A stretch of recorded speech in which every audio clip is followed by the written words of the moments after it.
Assalamualaikum warahmatullahi wabarakatuh. Auzubillahi minasyaitonirrajim. Bismillahirrahmanirrahim. Wa ma khalaqaz zakara wal unsa. Demi penciptaan laki-laki dan perempuan. Begitu banyak literatur tentang bagaimana terciptanya manusia di muka bumi ini, dengan segala macam latar belakangnya, termasuk latar belakang sains yang terlalu hegemoni, terlalu berlebih-lebihan, sehingga kalau di sisi agama, di sisi kepercayaan, di sisi keyakinan,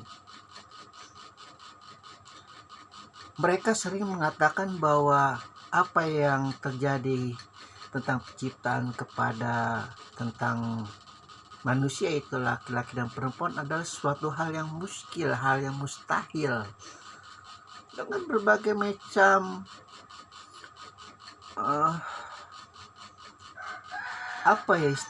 dengan berbagai macam teori-teori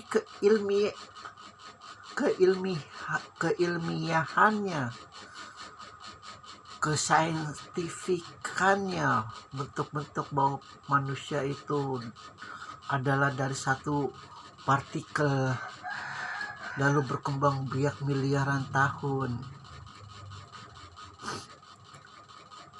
Diadu lagi, mereka juga dari sisi agama yang kadang-kadang juga mengeliminir, meniadakan fitrah-fitrah sains. Jadi adu kekuatan ini antara kekuatan sains dengan kekuatan agama. Ini mainan-mainan iblis tulis seperti itu. Hal-hal yang penting itu berusaha disamarkan, berusaha dihilangkan oleh iblis. Hal-hal yang sepele itu yang dia gaung-gaungkan, sehingga hal-hal yang penting tentang bahwa apapun itu proses penciptaan manusia itu, yang penting adalah manusia itu harus saling mengasihi, saling menjaga, saling memberi perlindungan, saling mengayomi, bersatu. Itu yang penting. Pun kalau kita sebagai umat Islam, jika ingin tahu itu apa kebenaran, itu jalan yang lurus, ya kita harus meyakini bahwa penciptaan manusia itu yang pertama adalah Adam dan Hawa. Pun di dalam ini jika sudah satu ini, iblis bongkar lagi dengan berbagai macam cara. Dia berusaha untuk dari satu sungai jadi beribu-ribuan sungai, jadi banyak begitu proses penciptaan manusia juga dalam sisi Al-Quran, di sisi Islam, dalam sisi fitrah kemanusiaan. Ada yang percaya bahwa Adam dan Hawa itu tercipta terpisah. Yang pertama adalah Adam dulu, lalu dia merasa kesepian, tidur, lalu Allah memberikan temannya Hawa. Ada juga yang percaya bahwa proses penciptaan Adam di dalam Islam itu adalah berupa wujud yang nyata, dua Adam dan Hawa, perempuan dan laki-laki, lalu ditiupkan ruh ke dalamnya. Apapun itu proses penciptaan, kita tidak tahu, kita tidak mengerti. Kita hanya tahu kisi-kisi dan latar belakang sejarah. Dan sejarah itu memang penting sebagai pedoman kita, walaupun salah pun itu nggak apa-apa. Yang penting kita mengetahui tidak ada api, tidak ada asap kalau tidak tanpa api. Bagi umat Islam percaya bahwa proses penciptaan Adam itu adalah dari pertama adalah Adam baru Hawa. Lalu ada yang percaya juga dari kalangan Syiah terutama adalah bahwa penciptaan Adam dan Hawa itu dalam wujud yang satu waktu, tidak terpisah. Keduanya memiliki sisi epistemologi, sisi kebijaksanaan, sisi keilahian, Yang penting kebaikan-kebaikannya itu yang kita ambil. Bukan keburukannya yang diutamakan, bukan perbedaannya. Bukan saling membidahkannya, bukan saling mengkafirkannya, bukan saling menyesatkannya.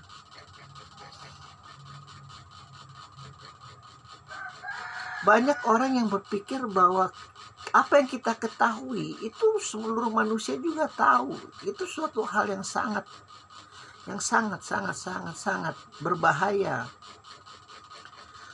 Manusia itu memiliki pengalamannya sendiri-sendiri.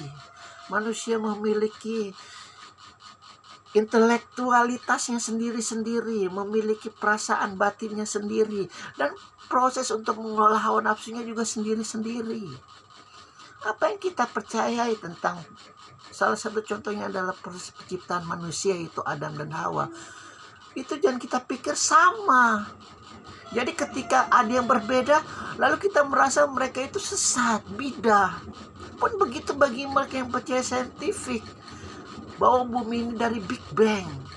Tidak ada itu Tuhan-Tuhan, itu halusinasi, delusi, segala macam hujah-hujah mereka. Ya biarkan saja, selama mereka tidak berbuat keburukan, tidak berbuat makar, tidak berbuat maksiat, tidak memberi jalan untuk membinatangkan manusia, itu yang penting.